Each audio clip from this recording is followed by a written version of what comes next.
Now I've completed a little bit of constant analysis and defining some constants, and I should say first that if you didn't see right away that defining constants was a good thing to do here, that's completely fine. Sometimes you identify constants up front, sometimes you realize later that you'll need them. If you didn't see that right away, that's fine. Let me show you what I've done.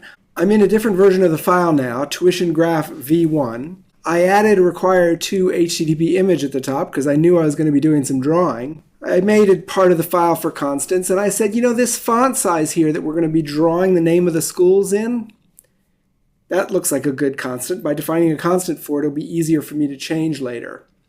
And the font color, similarly, I made that black. And I also realized that there would have to be kind of a scaling factor because these tuitions are going to be numbers like $20,000. And I'm pretty sure I don't want to make the graph 20,000 pixels high. That's going to be kind of a very high graph. It won't fit on the screen or the piece of paper or anything.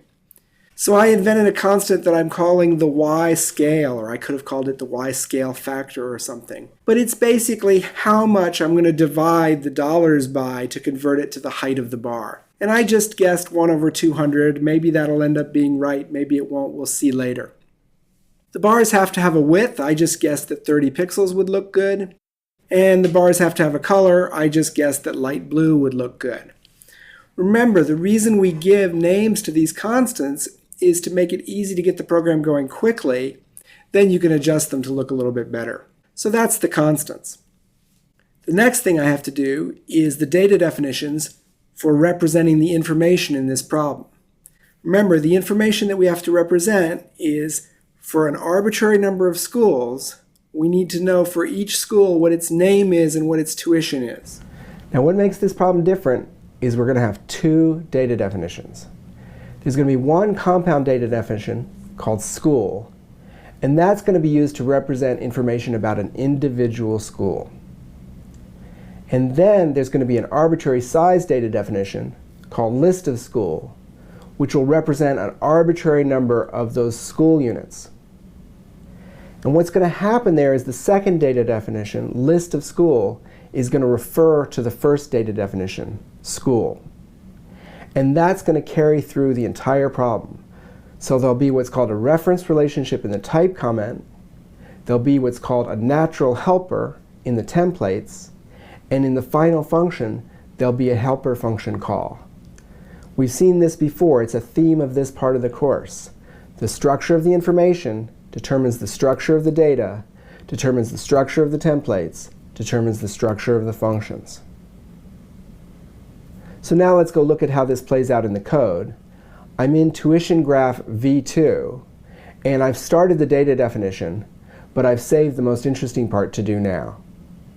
In terms of the compound information about the school, that's a compound data definition, like the ones we've seen before. I defined a structure called school with two fields, name and tuition. And I said that a school is a make school where name is a string and tuition is a natural. And I'm just saying here that name is the school's name and tuition is the international student's tuition in US dollars. Remember, we like to put units for numbers in interpretations, and I just decided on US dollars. You could use whatever currency you want. And then I just put some examples. I said school 1 is a school called school 1 that has a tuition of $27,797, and school 2 is $23,300, and school 3 is $28,500. The template for school is straightforward. It's compound of two fields. Both fields are primitive types, string and natural, so the template just ends up looking like that. Now the list of school data definition starts out just like we've seen before. I'll say that list of school is one of either empty for the base case or cons something list of school for the self-reference case. But the question is, what's the something? And for the something here, rather than putting a primitive type, I've put school, because that's what list of school really needs to be. It needs to be a list of representations of schools. So that in this list, I'll have an arbitrary number of schools, and then for each school, I'll have its name and its tuition. And so this type comment has something quite new, and it's really the new thing in this whole problem. In addition to the self-reference relationship, it also has what we want to call a reference relationship. It refers right here to a non-primitive type. And the way we're going to draw that is with an arrow, like the arrow we used for self-reference, but we're going to label it with an R for reference. That picture of the two type comments with the two arrows is going to define the structure of the entire rest of this problem. Let me show you how that starts happening in the template. Define fun for LOS, template rules used. And it starts out pretty normally. I'll speed things up a bit here.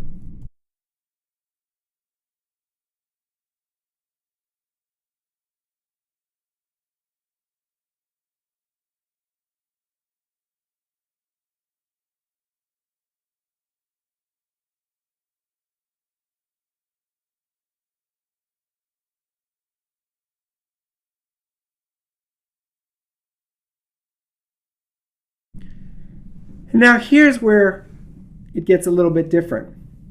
We've already seen in the previous examples that we know that rest of LOS is going to be a value of type list of school, and that's going to cause us to use the self-reference rule.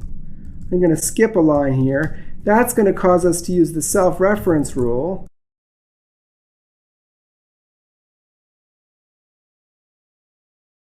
And the self-reference rule makes us put a natural recursion right here. But remember, this type comment has a second arrow. We know that the type of first LOS is going to be school. And school is a non-primitive type. That's why we have the arrow labeled R. And that's going to cause us to use what's called the reference rule. And the reference rule says that first LOS is school. It's a non-primitive type.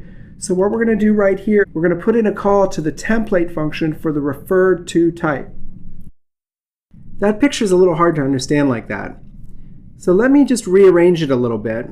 And what I've done in this picture is I've put the two type comments next to each other and the two templates next to each other. And I think that when I arrange it like this, you can see what's going on here a little bit better. In the two type comments, we have the self-reference from earlier this week, and we have the reference, which we just saw today for the first time. And in the templates, the self-reference produces a natural recursion, and the reference produces what we're going to call a natural helper. When we design a function that consumes a list of school, we'll see what the presence of this natural helper in the template does to the design of that function.